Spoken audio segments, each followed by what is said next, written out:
స్వామి మీ పేరు చెప్పి అయ్యప్ప స్వామికి సంబంధించినటువంటి బయోగ్రఫీ చెప్పండి. స్వామి నా పేరు చిల్లంచెల్ల రాధాకృష్ణ, చైర్మన్ చిల్లని శాస్త్ర దేవస్థానం ట్రస్ట్. స్వామికి సంబంధించిన విషయం ఏమిటంటే అయ్యప్ప స్వామి దత్తాత్రేయ స్వరూపంలోంచి వచ్చినవాడు.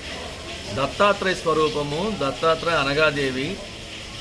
అనగాదేవి స్వామివారిని కోరిక తీర్చమని అన్నప్పుడు స్వామి శాపం పెడతారన్నమాట, నువ్వు మహిషివై జన్మిస్తావని. ఆ మహిషి ఏం చేస్తుందంటే అన్ని లోకాలను జయించుకుంటూ పోతుంటే దాన్ని ఆమెను అంతం చేయాలంటే ఏం చేయాలనేది అర్థం కాక ఆమె ఒక కోరిక గుర్తుందన్నమాట. శివపార్వతుల కలయికతో, శివుడి విష్ణువు కలయికతోని జన్మించిన పుత్రుడితోని, మోహినికి పుట్టిన పుత్రుడితోనే ఆమె అంతం జరగాలని కోరుకుంటుంది అన్నమాట. వరం తీసుకుంటుంది. ఆ వరం తీరాలంటే ఏం చేయాలి అది అర్థంగా ఆ పరిస్థితులలో విష్ణువు ఏం చేస్తాడంటే మళ్ళీ మోహిని అవతారం ఎత్తాడు. అప్పుడు పరమశివుడు ఆ మోహిని అవతారాన్ని చూసి ఐక్యమైపోయిన తర్వాత ఒక బాలుడు జన్మిస్తాడనమాట. ఆ బాలుడికి ధర్మశాస్త్ర అని పేరు పెడతారు.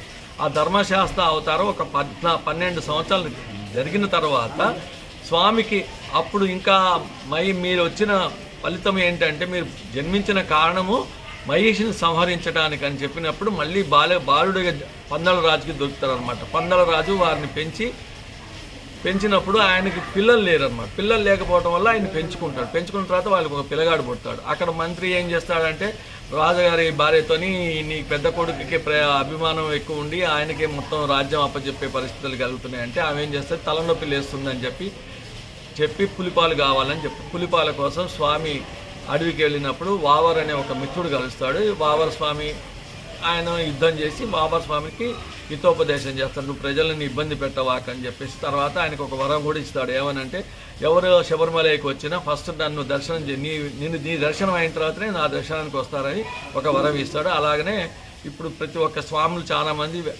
ఎరుమేలి అని ఒక ప్రదేశంలో వావర్ స్వామి టెంపుల్ ఉంటుంది. అక్కడికి వెళ్ళి దర్శనం చేసుకొని పేటతుల్లి అనే అడవి మనిషి కాబట్టి వావరు అడవి మనుషుల్లాగా కొంచెం వేషధారణ మార్చుకొని పేటతుల్లి ఆడి స్వామివారి దర్శనానికి వెళ్తూ ఉంటారు. ఇది అసలు అయితే తర్వాత మహిషిని సంహారం చేయడం జరుగుతుంది అన్నమాట.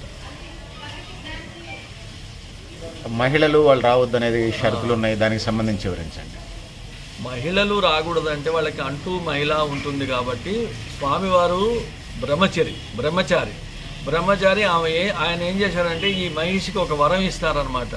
కన్యాస్వామి అని అంటే మొదటిసారి పోయే స్వామి ఎవరైతే రారో శబరిమలకి ఆ రోజున నిన్ను వివాహం చేసుకుంటానని ఒక మాట ఇస్తారనమాట. అందుకనే ఈ పెద్దవాళ్ళని ఎవరిని రానిరు. అక్కడ 10 సంవత్సరాల లోపు పిల్లలు, అది కూడా మెచ్యూర్ కాని పిల్లల్ని మాత్రం అలౌ చేస్తారు.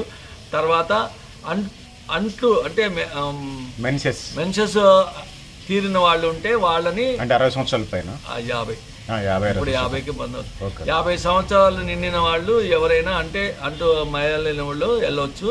వాళ్ళు అక్కడ చాలా స్ట్రిక్ట్గా అలో చూస్తారు కూడా. పిల్లలు కనుక పెద్దగా కనపడితే కానీ వాళ్ళు మెన్సెస్ అయినా కాలేదా అనేది కూడా వాళ్ళు ఒక్కోసారి అబ్జర్వ్ చేస్తారు. ఎందుకంటే కొంతమంది వయసు వాళ్ళు కూడా ఇప్పుడు ఏంటంటే ఈ గర్భసంచి తీర్చుకోవడం జరుగుతుంది, వాళ్ళు కూడా వెళ్తుంటారు. దాన్ని కొద్దిగా ఈజీగానే అంటే వాళ్ళకి మనం రిపోర్ట్ చూపిస్తే వాళ్ళు అక్కడ పోలీసు అలౌ చేస్తారనమాట. ఇది జరుగుతుంది. నియమ నిష్టాలంటే ఇది మెయిన్గా స్త్రీలను వద్దనడానికి కారణం ఏంటంటే ఆయన బ్రహ్మచారి కాబట్టి ఆయన దానికోసం వద్దని చెప్తారు అన్నమాట. స్వామి మండల దీక్షలు అంటారు, కొంతమంది నెల 2 నెలలు 3 నెలలు వేసుకుంటున్నారు, వాటికి సంబంధించి వివరించండి. స్వామి మాల కంపల్సరీగా 41 రోజు దీక్ష చేసిన తర్వాతనే ఇరుముడు అనేది కట్టుకోవడం జరుగుతుంది. కొంతమంది 108 రోజులు 8 రోజులు వేస్తారు కదా. కొంతమంది ఏంటంటే వాళ్ళకి ఇక కొన్ని వ్యసనాల వల్ల వేసుకునే వాళ్ళు ఉంటారు. కొంతమంది ఏమో 108 రోజులు దీక్ష చేయాలనే కోరికతోని 108 రోజులు వేసుకుంటారు. కొంతమంది ఎక్కువ భాగం 108 రోజుల దీక్ష అనేది వాళ్ళు మొక్కుకోవడాన్ని బట్టి ఉంటుంది అనమాట. అట్లా అది ఆ విధంగా వేసుకుంటారు అనమాట 108 రోజులు. థ్యాంక్ యూ అండి, థ్యాంక్ యూ వెరీ మచ్.